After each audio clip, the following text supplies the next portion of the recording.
Hey, welcome to the Rocket and Raygun Awards here on EPN. I'm Victor Lucas, and we are moving on to our next category, which is a little bit awkward. This is the worst letdown of 2018. Here are our nominees. The PlayStation Classic Edition from Sony Interactive Entertainment. Fallout 76, developed and published by Bethesda Game Studios. The lack of Xbox exclusives in 2018.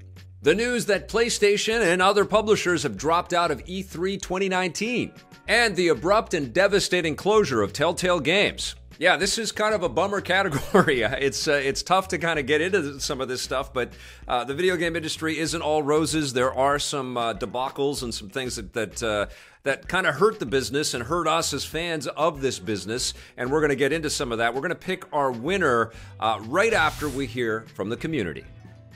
My most disappointed game of 2018 is easily Fallout 76. From the world, to the graphics, to the gameplay, everything in this game seems to be broken, and any of the categories you talk about, you can bring up an issue with, and that is just a major disappointment for me, especially since Todd Howard promised this unbelievable vision that he had at E3 about what the game would be, and what we got versus what was promised is definitely the biggest disappointment of the year, and I don't even think any of us will be thinking about Fallout 76 as we go into 2019.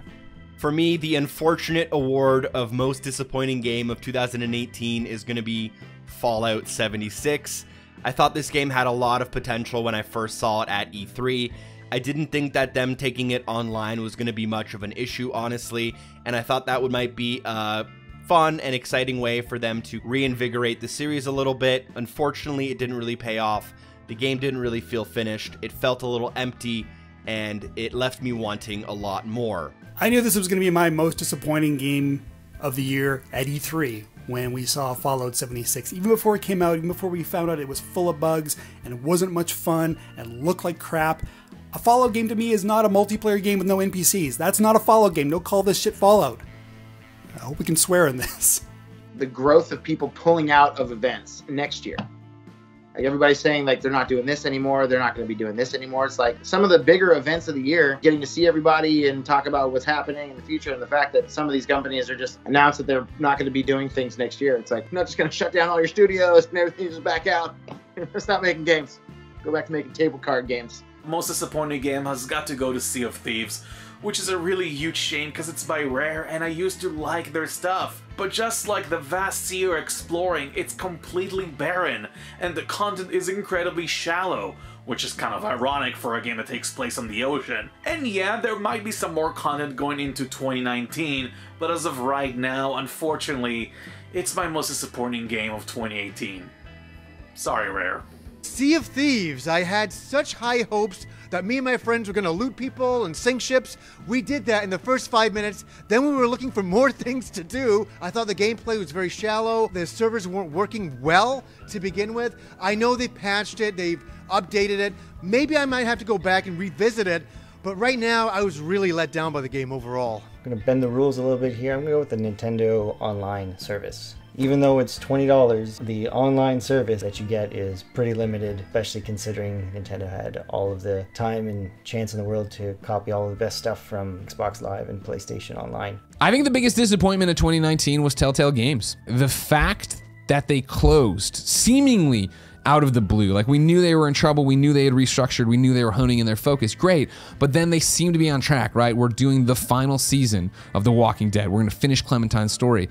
To have the rug pulled out from underneath the developers the way it was, right? The fact that they didn't have healthcare anymore, they didn't have salaries in a matter of days. Like, there was no time for them to plan. There was no time for anything to work out, to talk to your family, to figure anything out. It was just, boom, it's over, you're done, you're on your own. That was the biggest disappointment for me. It was seeing the good men and women of that company thrown out on the street after working so hard to build franchises we all love so much. To see Telltale go to such crazy heights then in a couple years, crash and burn like this, that was devastating. That was a huge disappointment.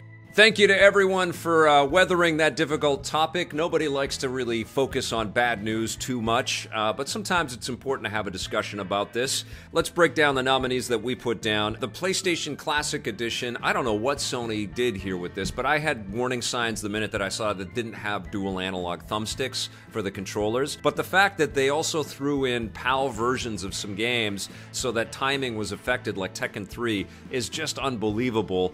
Obviously, there's a lot of anger towards this piece of hardware. I was going to say something else, but I think a lot of people have been hacking it and turning the system into something that is closer to what they want, which is crazy. But I think more than anything, it's just a big missed opportunity on Sony's part. This really should have been wonderful, and it should have been a celebration of PlayStation's past, kind of like what Nintendo did with the Classic Edition for the Super Nintendo and the NES, but it is not that. Fallout 76 also had a lot of warning bells go off throughout the year. It wasn't a playable game at E3 or at Gamescom. A lot of the beta stuff was happening very late, really just before the game was launched, and it still feels like the game is in beta. And then, of course, all of the backlash that happened with the very expensive collector's edition with the wrong bags being sent out, and then Bethesda having to do that. So, yeah, a very disappointing and underwhelming launch for Fallout 76. A lot of disappointed people out there. Of course, everybody's seen the viral video of somebody trying to return that game and having a freak-out attack.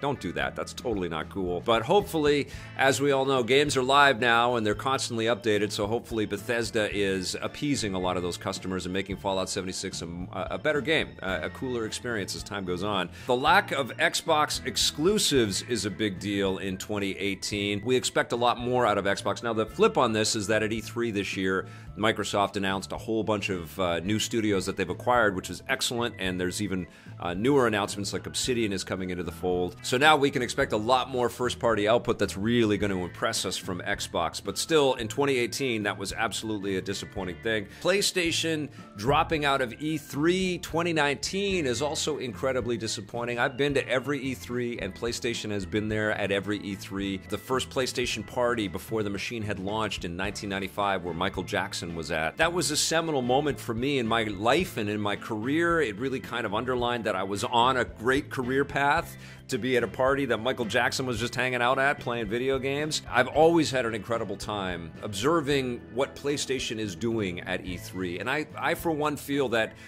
you know, just like it's amazing to see Reggie, Phil, and Sean up on stage at the Game Awards, I think it's important for people to see these big hardware manufacturers come together for an event like E3. I think, though, that the biggest disappointment of 2018, as Greg Miller touched on there, is the closure of Telltale Games. This was a studio that built us something really incredible with the way that they looked at narrative inside of video game entertainment and interweaving storylines and episodic content. They were so progressive and so ahead of their time with the way that they brought us into their worlds and, you know, introduced us to their characters and, you know, hit us with really powerful emotional beats. And then to see it all just sort of blow up and dissolve in such a tragic and explosive way. It was just really gross the way that it was just so destructive at the end. And our hearts go out to all of the people that were affected by Telltale's closure. And, you know, yes, thank you to Skybound for picking up some of the employees and carrying on with The Walking Dead. Hopefully that's a success and Skybound sort of reaches deeper into this narrative video game making. Absolutely the worst news of 2018.